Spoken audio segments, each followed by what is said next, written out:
Paris that it must be given space to use coal to accelerate its economic development.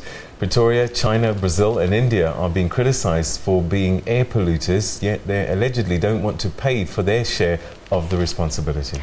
This comes as the COP21 conference battles with time to conclude a legally binding agreement by the end of the week.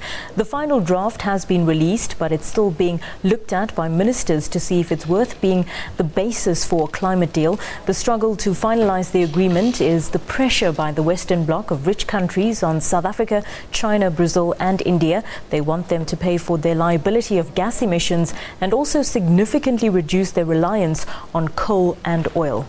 A team of South African parliamentarians are pushing and lobbying on the sidelines for the deal that will be fair to poor countries. Well, to chat to us a little bit further about developments today, we're joined live by our reporter in Paris, Tammy Dixon. Tammy, when this original agreement was made a week ago Saturday, it was 48 pages long. Today's is down to 29. That must mean a lot of compromises were made. Well, indeed, that's good afternoon, Peter. That's probably the biggest achievement that they have made in terms of that draft agreement, that they've been able to whittle down to that number. But now the issue is the content of the final draft agreement. There are still issues that they still need to verify. The only thing that has happened really is the number of options that have been there on each of the issues that they've been dealing with. Those they've been able to reduce. So you still have quite a number of issues that they still have to tackle, including mitigation. You have the number of years that they need to take before they can reach, the 2 degrees Celsius, if that's what they agree upon. So the next 48 hours is still going to be very critical because they still have to look at some of the issues that they do not agree on. Peter?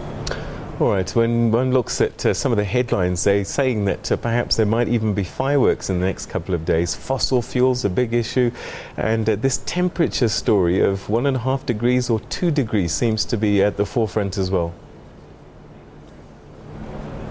That's very true. Those are some of the critical issues that they haven't been able to deal with. So from tonight going forward, those are the issues that they have to deal with. How much can they allow the temperatures to rise?